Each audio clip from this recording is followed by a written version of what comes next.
Hey folks, how you doing? Richard from Crooked Smile Collectibles here, joined once again remotely today by AJ from Forbidden Panel. How you doing today, AJ?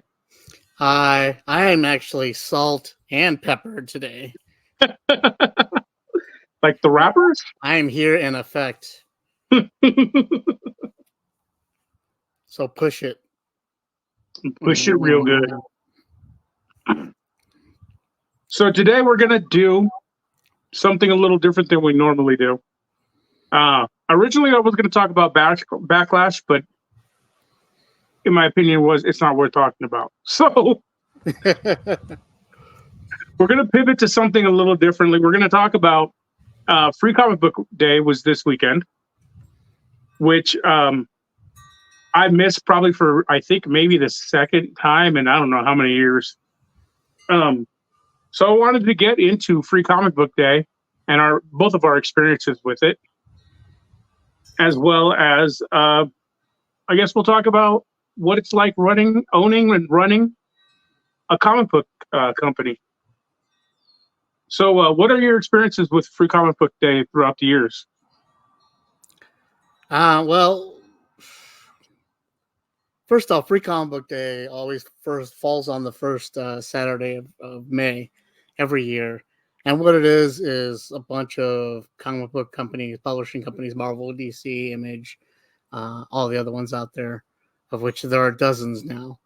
Um, they all get together and they used to just give out free comic books on this day, but it has now gone into kind of like a corporate thing where they issue out free teasers of comic books to get the kids interested in comics and interested in that series, kind of like a little ash can, if you will, um, of these comics to give out to kids for free and to get them interested in the comics and hopefully get them buying the full series um, after the fact. Nowadays, it in a lot of comic book stores, what they'll do is not only will they issue out all these free comic books that the industry gives them to give away, but they invite local comic book artists and creators as well as popular ones from Marvel, DC, all those, to come on out and pimp out a little bit of their wares, offer some free stuff, and just do a little meet and greet with all the customers and the fans and stuff. Kind of like almost like a convention, but not with such a pretense to spend, not with such the heavy influence to spend money there. Yeah, More along the lines of just come out, be a community, meet your favorite artists and people, and get to know the locals that are trying to do their best to be one of these other people, and do so in a low pressure environment while having fun. yeah, and And it's a lot like there's a lot of fun little like usually they'll bring a lot of comic book stores will bring like cosplayers, or they'll hire people to have like the Ecto One or the Batmobiles, different outside events too. And there's usually cool raffles and stuff. And then I know that we've given away, like when I was with Forbidden Panel, like we would give away different stuff. I used to do the coloring book pages that I would have for kids to right, give away and have kids to color, and then we would post them on the website. And that was always a fun thing to see was when we had those going, because you would see kids.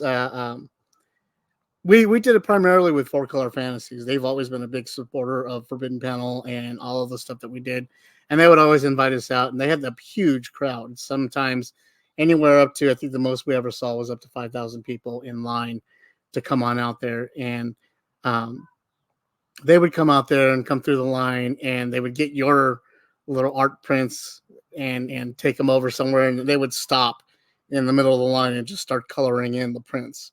yeah, Uh, and that was just the coolest thing to see, is watching these little kids coloring in and having yeah, fun. it was never about. I mean, even if we made decent, it was never about making the money as much as, I mean, we gave away so much stuff, Right. and then we would try to find stuff that we had that if at given like, even if it was normally something that was $5, we were selling it for maybe $1 if we were selling it at all. Right.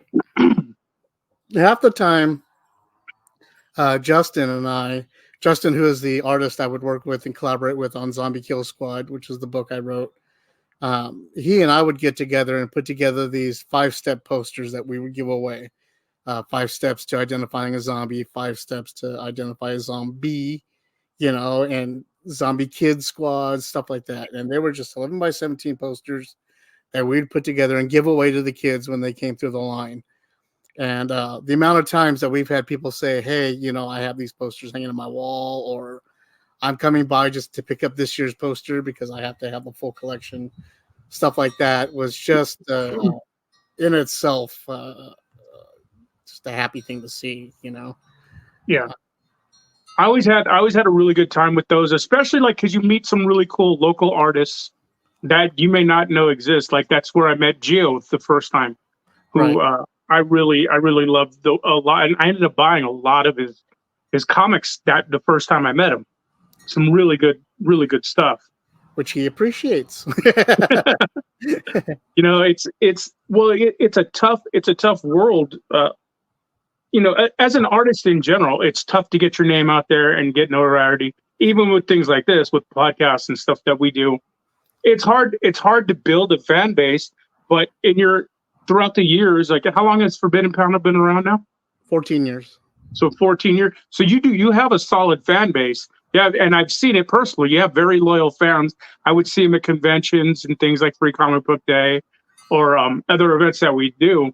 And you see a lot of people that have been following you for years. Yeah. And that's we call them stalkers. But that's a testament to putting out stuff and knowing your audience, because you're putting out stuff that's keeping them interested, at least. Right. And it's a hard world, especially in modern times. It's hard to keep anybody's attention for any length of time. Yeah.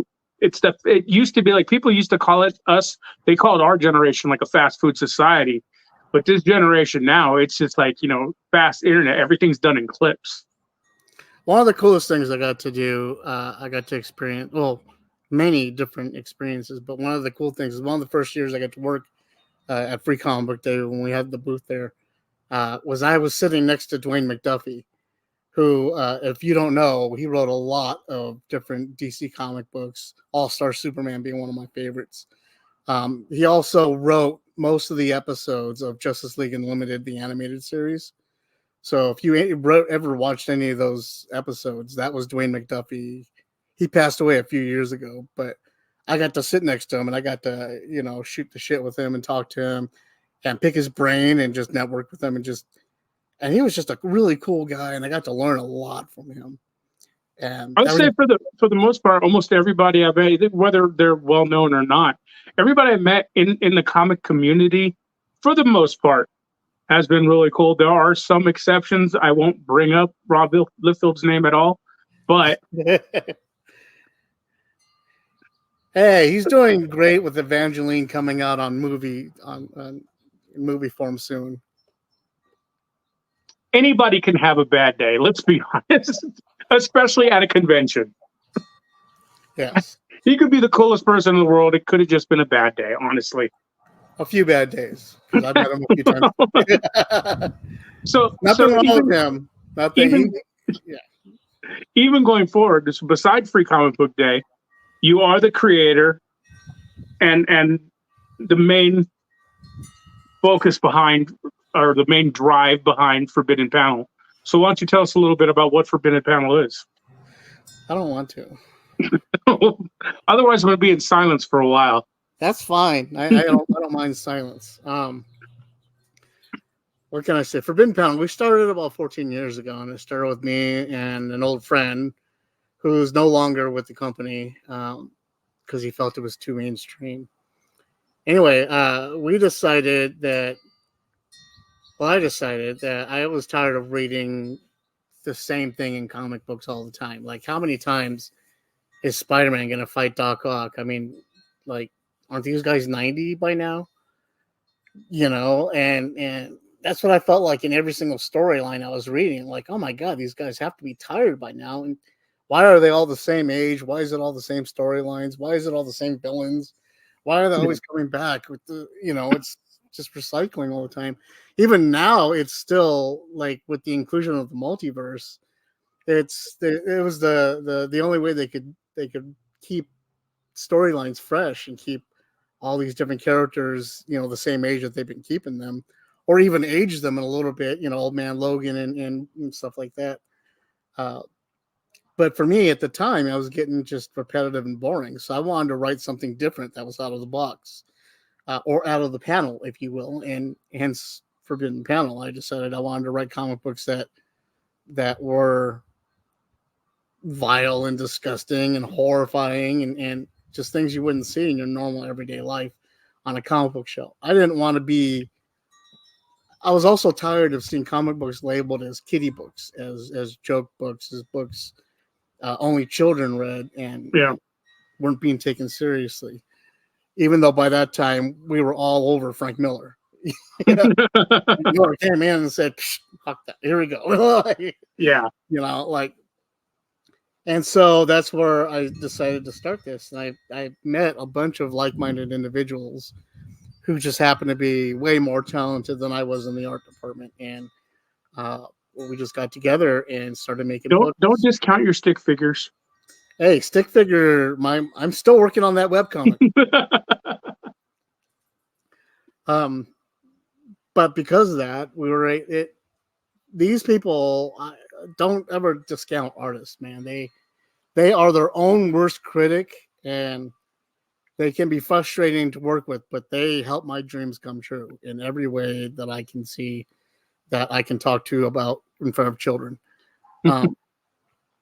In that they took everything from my brain that I could put out and put it on paper and made it come true. And I will always be grateful to every single one of the people that I've had a chance to work with.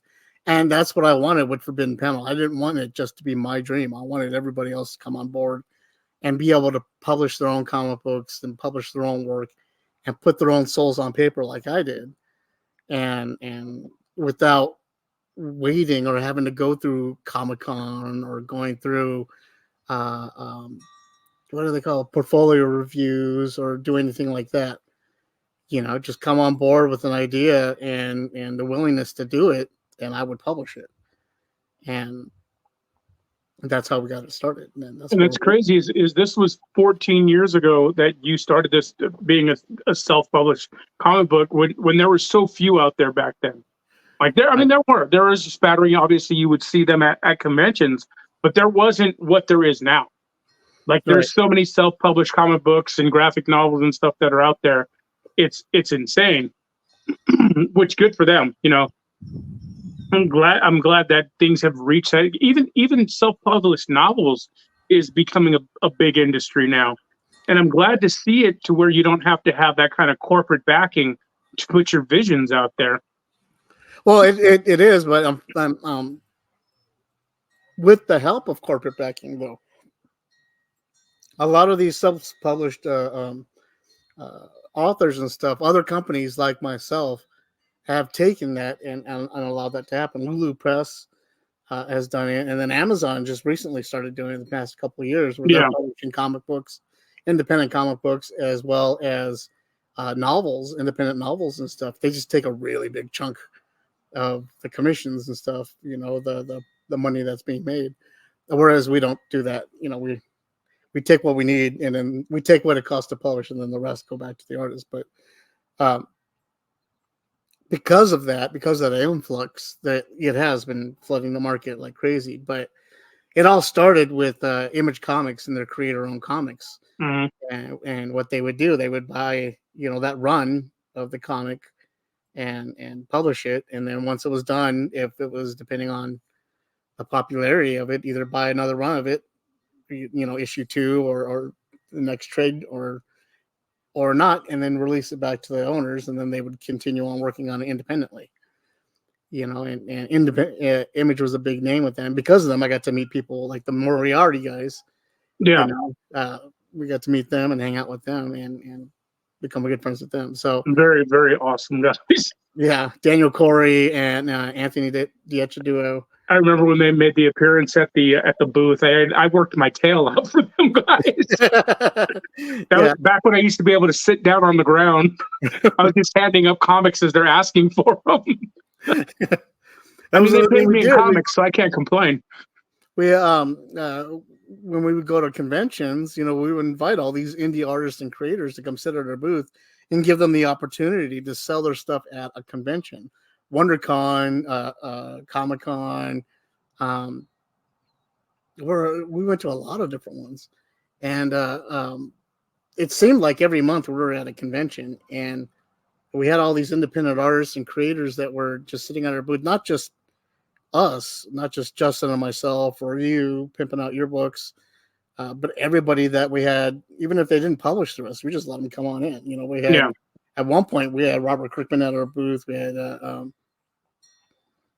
who else did we have? We had, I can't think right now. I'm brain farting, but a lot of the Image guys came by our booth and sat at our booth and pimped out their stuff too. So we worked with a lot of big names as well as small names and everybody, just because that's just the network we wanted to create. That's part of the family we wanted to be a part of, where we're all helping one another out. We kind of believed in the comic books is kind of like the baseball system, where you have like the farm leagues, the AAAs, then you have like the major leagues. And we all believe that if one person, one team went up to the major leagues, then we all go up one way or another.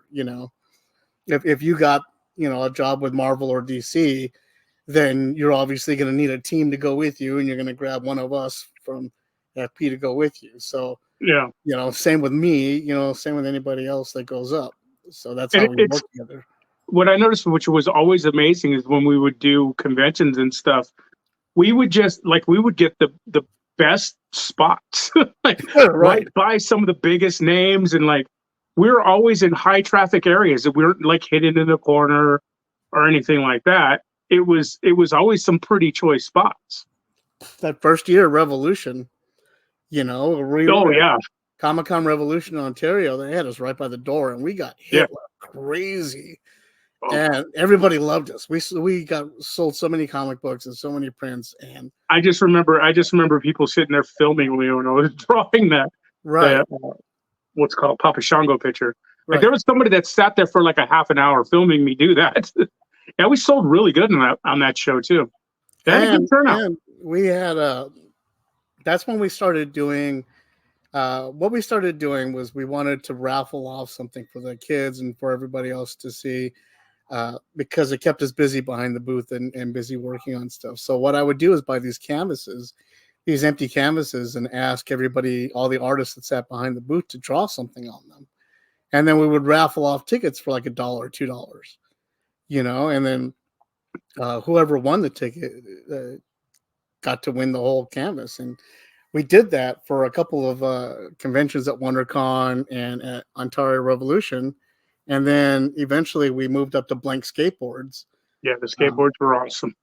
And now that's what we were doing up until Vegas last year, themed skateboards for $2. So the last one we did was Dungeons and Dragons, where we had a 20-sided die, different monsters, mimics, dragons, and stuff all over in the background. And it was $2 a ticket to win this skateboard full of all this original art. So we did one at Stan Lee's Kamikaze, where it was all the Firefly characters. And we had Joel Gomez, who draws Batman Beyond and works for DC, and he drew the Firefly, the Serenity flying in the background. Nice.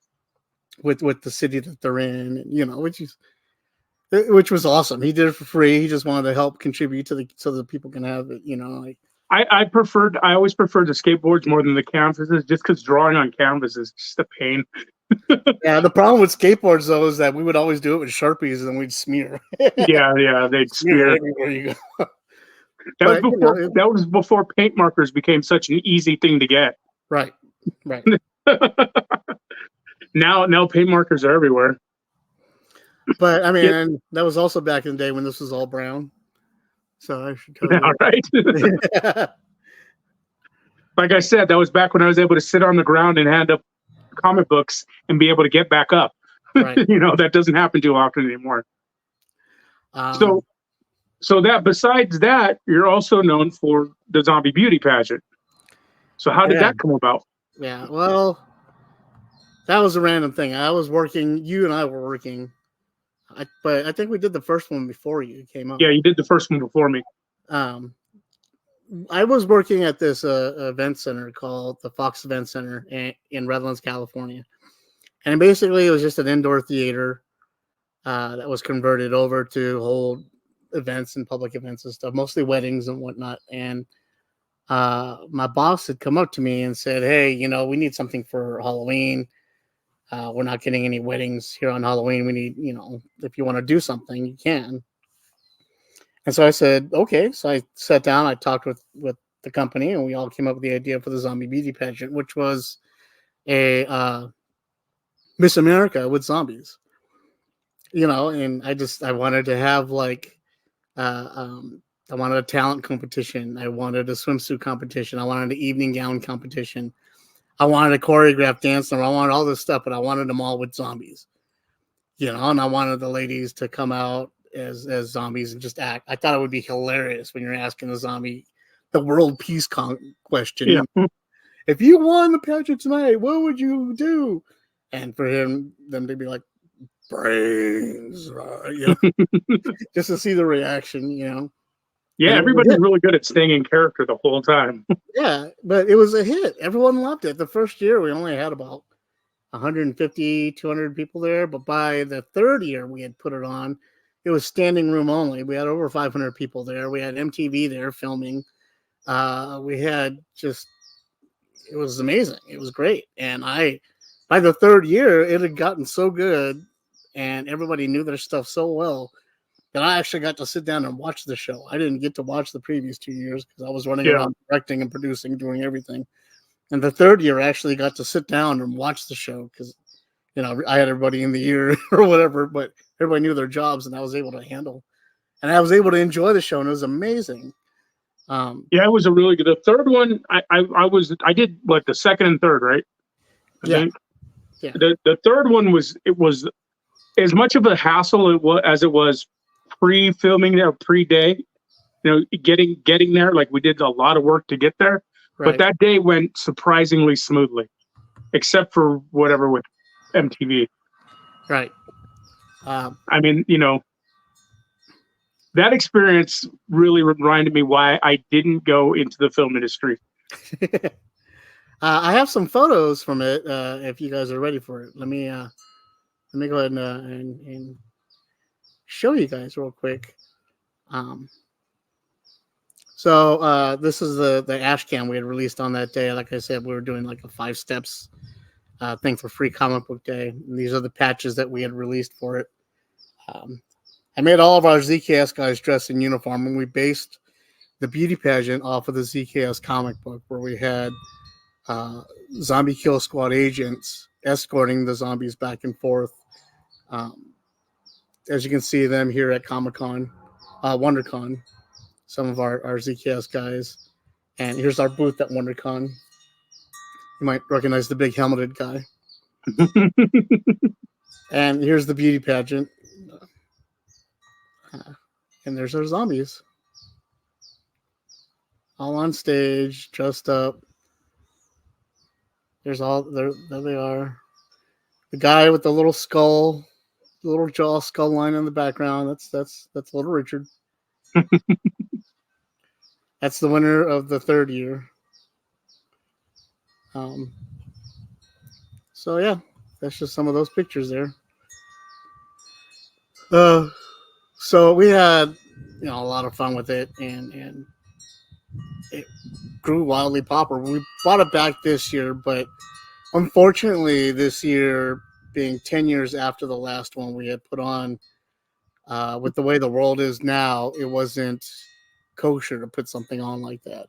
Right. And we were also limited by the location as far as what we could do, because when we put it on, we like it gory. We like it bloody. Right. One girl, for her talent, when you jump roped her intestines. The intestines, yeah, that was I remember that. And and so we were doing stuff like that for talent, and we couldn't really do that here because we were doing it at a high school. Right. So our yeah, there was even words you weren't allowed to put in the advertisement, right? Right. I couldn't use the word beauty because it was connotative to pressure on any of these girls or any of the contestants, and it was a bunch of other stuff that I was just handcuffed with. So because of that, the beauty pageant is no more, unfortunately. Well, But it did have a good run, and it was a lot of fun. it was some of the best times I've ever had. I met some amazing people, and yeah, I can't. I'll never. I always thought it would be Who can say they participated in a zombie beauty pageant? Like, really? right. I always thought it would be an incredible scene in a movie. You know, like when a society's starting to build their like during a zombie apocalypse or whatever, and you get to that. You know, there's always that one city that's built and fortified, and imagine them putting on that zombie beauty pageant. I just think it would be an incredible scene in a movie. That's what I had envisioned it as. I was watching. What was it? Was it World of the Dead, or it was whichever one of Romero's movies that came out where it had the smart zombie. Oh, Land of the Dead. Land of the Dead. The one that had John Leguizamo and with John Leguizamo and all them. So I had imagined that we were in a city like that, and that we had been safe and secure for a good couple of years, and to celebrate Z Day, we would all get together in like this auditorium in a safe part of town, and go inside, get all dressed to the nines, and come in and watch this show, kind of in a cruel joke of human society, and irony that we're torturing these poor once alive creatures. Well, yeah, there was even that. There was that skit that you put on of us leading a zombie to the stage, and her attacking one of the ZKS members, right? And that member ended up changing during the course of the beauty pageant, right? And become a contestant, become a contestant, which, like I said, plays out just like movie. So. Right. And so that was all I was trying to do and the audience loved it. Yeah, it was awesome. And the audience grew every year. They always, by the time I'm just saying that Zombie May got dropped a little hard. I'm not saying who did it, but it might have been me. Yeah, the line was out the door and around the buildings. It was great. So that was just it was. That third year was something that it was. I can't say it was unexpected or call it a surprise, because that's what you're always going to hope for. But I was really, really amazed by the turnout, and not just the turnout, but the how much people loved it. Like everything that we did, they just absolutely loved. And the thing that really sucks about it is how huge it was. MTV made it look tiny. MTV made it look like it was held in a closet. Right. Like they just really limited the scale. That was so disappointing, because it was such a big event. Especially for being an independent company putting it on. And they really diminished the way that it looked. I mean, when you're coming from one dude with a stupid idea for a comic book, into like this big, huge thing that it turned into, you would think that they would show more, the thing is they called me up and they asked if there was a contestant they could follow around. And so I nominated a couple of the contestants up to have them come around. And they came out to the first rehearsal and they talked to them and they started following one of the contestants around. And it was for, I think the episode was called My Obscure Beauty Pageant or something like that. Yeah, it was the, what was the series? It was called My Life or something like that. Yeah, My So-Called Life or something like that. No, I think My So-Called Life was a TV show. Yeah. Wilson Cruz, whatever him. Anyway, but it was something like that. And so they came out and they followed him around. And immediately I was already upset because the show is half contest, but half stage production. Right. And so we normally didn't have the bitter, catty drama that you would normally find in the back of a beauty pageant. We had camaraderie and girls getting along and everybody. They were helping each other do their makeup. Right, and it wasn't just like beauty pageant makeup; it was horror monster makeup. Yeah, More detailed and stuff. Severed arms and eyeballs popping out and stuff like that. And MTV came in and they wanted drama. They were feeding lines to the contestants and making it bitter and rivalries, just building rivalries between people. Yeah, they made it really catty when there was no cattiness about it. It was right, and it caused a lot of the contestants to actually have real life anxiety and stress about it all. Yeah, the weird, like, there was never any, like, even though it was a beauty contest, it wasn't really a contest. It was fun. It was everybody just having a good time. Like, it didn't matter who won, or they're like, everybody in the beginning would have been like, oh, we're doing this again, because it wasn't about winning or losing. It was just about having fun, and they tried to make it something it wasn't. Right. And they were rude and would just jump right in front of people, and they really almost got cracked in the head with a couple of those weapons. I'll tell you that much. Well,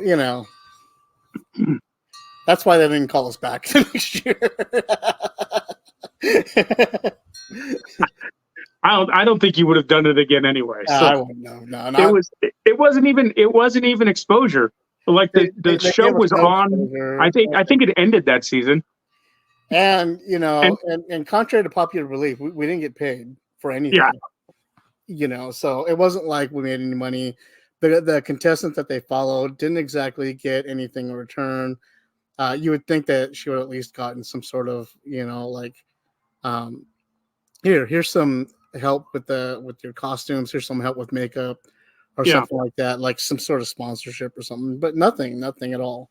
All they did was create drama and headache, and yeah, it wasn't. And I don't even think in the episode if they mentioned the company name. Really, no, they didn't mention the company name at all.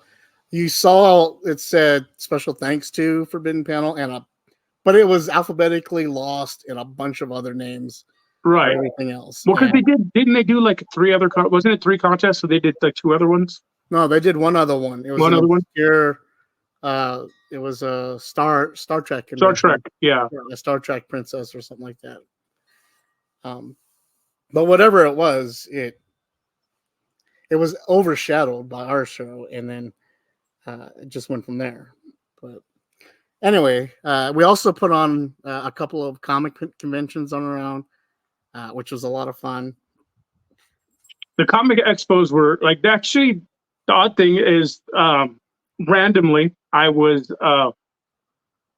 put back in the newspaper days. my dad was reading the newspaper, and he had mentioned, he's like, hey, there's a comic book convention he's like, there's a Comic-Con this weekend. And I'm like, what? No, like, Comic-Con's, in July, June or July. And he's like, no, there's one in Redlands. I was like, what? And he told me about your guys' the Comic Expo. So I randomly showed up, not talking to you in I don't know how many years it was. Yeah, I've been. First of all, we grew up together, but obviously people grow apart. And then I just randomly ran into you that day. Like I said, it had been at least 10 years. Yeah, at least a decade. So that was one of the coolest things and God, I spent so much money at the convention. We all did, and I put the show on. I spent a lot. Yeah, it was a really good. That was a really good. The expos were always really fun.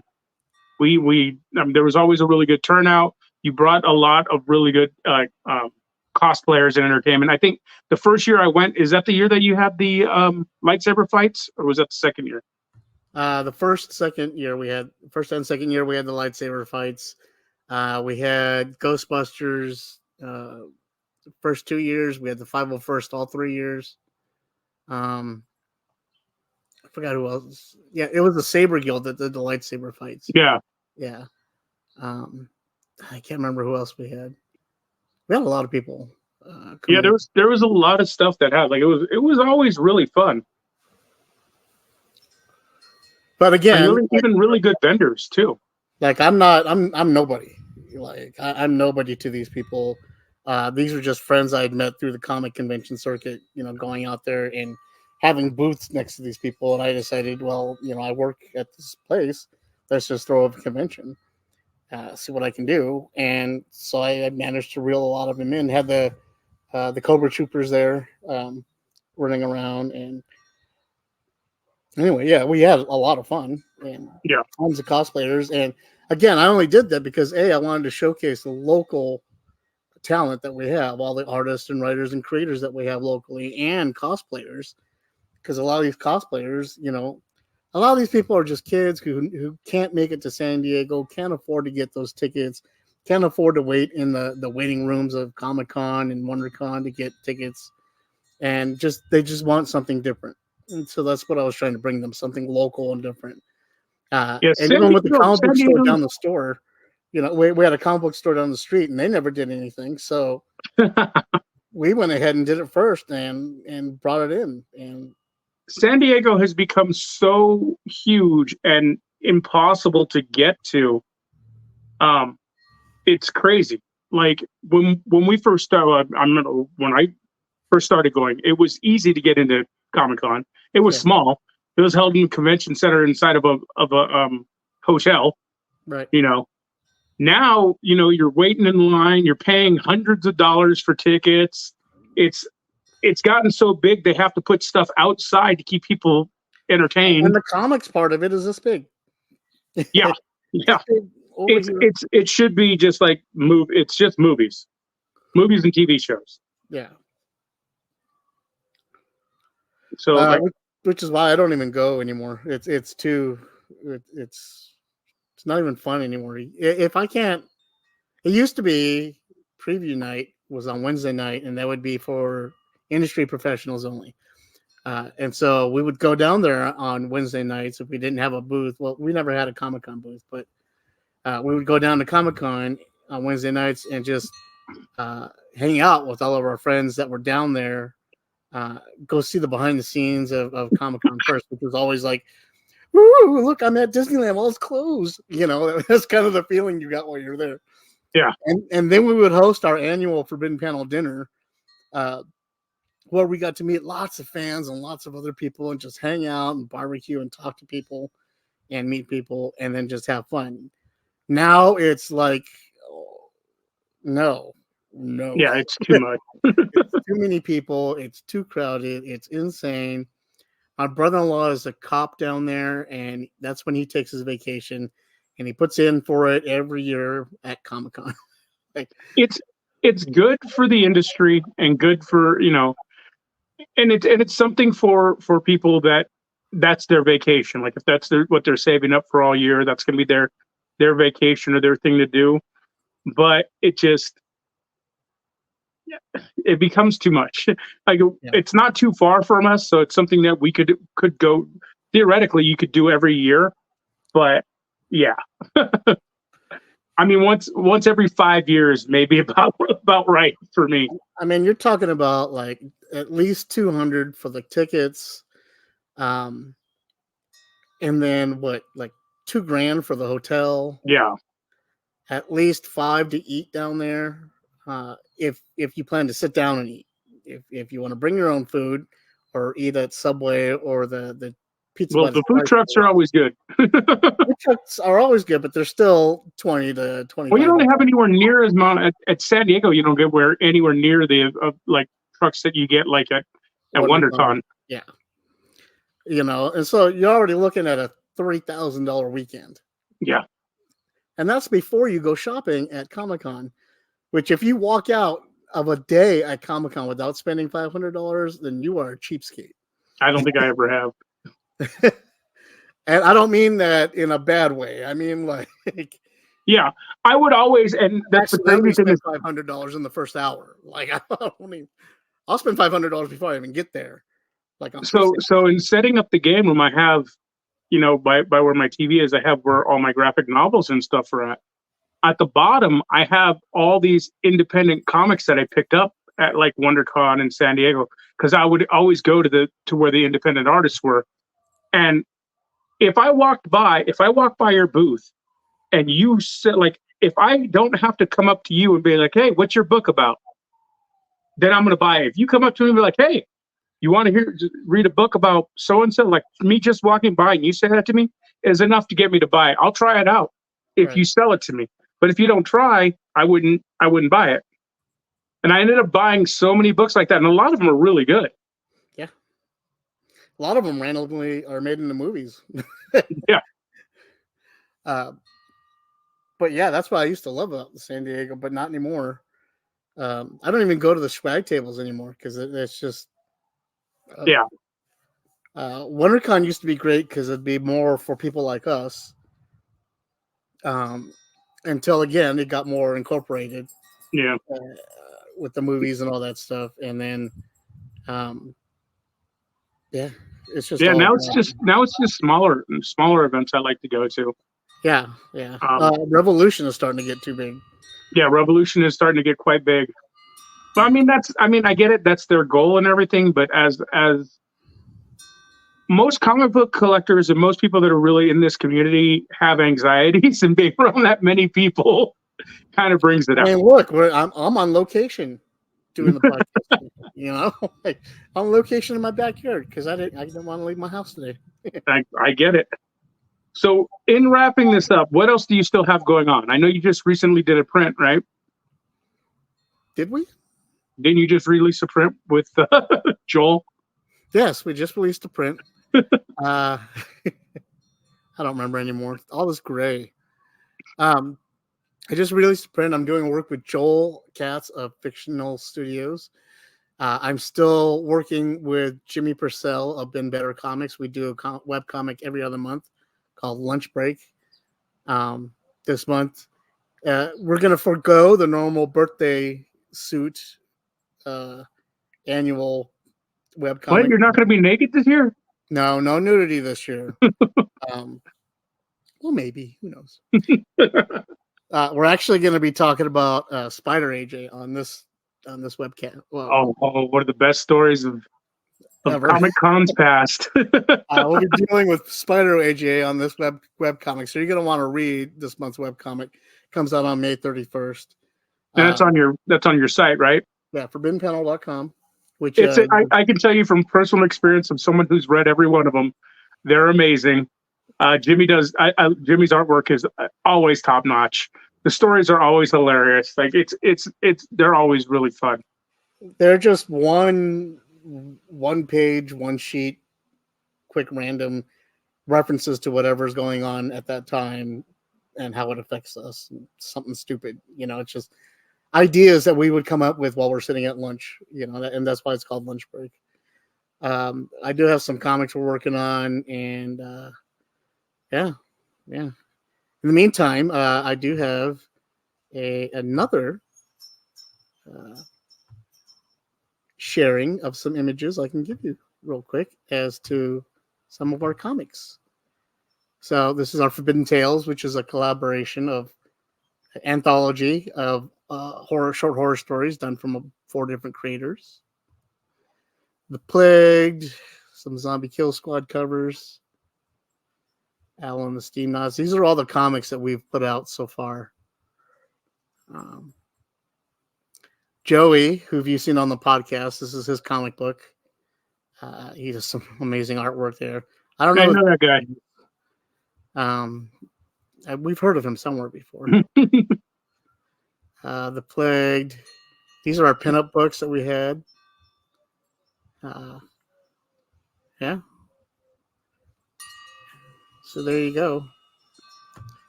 We have it's available on your site, right? Yeah. Do you guys do digital too, right? They're all digital. They're either in PDF format or whatever that other format is. I can't remember what it's called. CBZ? Yeah, CBZ or CBR format. And they're all $1 digitally online. So you can go purchase them now. When we have prints available, we make them available on the website so you can have actually printed comics, and we'll send them to you all signed with a goodie bag of like stickers and random crap that we'll have on hand. So head over to the website and check it out. And please head over to the website, just read our stuff. We have a writer on there right now who just puts stories up twice a month, and they're just random stories that he writes and creates, and they're phenomenal. John's work, Yeah. his stuff up there is just, and he's just writing stories just to be John. creative. John has always been an amazing storyteller. He's somebody that another person that we grew up with. Mr. Trotter is up there posting that stuff, and you need to read his stuff. It's amazing. Yeah, he's an amazing writer. We also have, like I said, webcomics we're posting up there all the time. Richard and I, our podcast, we put up there all the time. We try to keep the website active and busy, and we post comic book news, movie news and reviews, trailers, stuff like that too. That's where I see all my trailers. Because at the end of the day, we're all geeks and we all want to see what's going on. In the end, yeah, absolutely. I mean, it's like I said, that's usually where I mean, granted, you usually send the trailers to me, but that's pretty much where I see all my trailers nowadays. Yeah. Because that's all I do all day on the toilet is watch trailers and send them to people. Well, this has been our first artist spotlight. I decided I have we're going to do more of these. I have a few other people do. I've come across. I met a couple of customizers on TikTok that I've been talking to that I'm going to get on, and then I'm going to talk to Mike the Hunter, who does a lot of YouTubes and stuff like that. So I really appreciate you kind of opening up, because I know you normally don't really like to do that, but that's what happens when you go remote. Yeah, when I'm live on location, in my summer beach home. Your summer beach home and your winter hovel. Mm-hmm. So, in closing, do you want to say anything to your fans out there? I don't have any fans. You obviously have fans. I've seen them. When? You're my fan. That's all. At conventions. I'll say hi to you. You have one family in particular that buys everything you ever put out. That's true, huh? I don't like to admit I have fans. I don't like to look at it that way. Because I don't. That's just not who I am. I'm not a big-headed person. I'm not a person with ego or anything like that. I don't. Plus, on top of it, it puts pressure on me. It puts pressure on my writing and stuff. I feel like I have to do this so that these people will appreciate it. I just want to create and write and do stuff. And in the end, especially when you're a small company, your fans become your customers in general become your friends. Yeah, and I'm appreciative for every single person that even looked at our stuff, much less made any purchases or anything like that.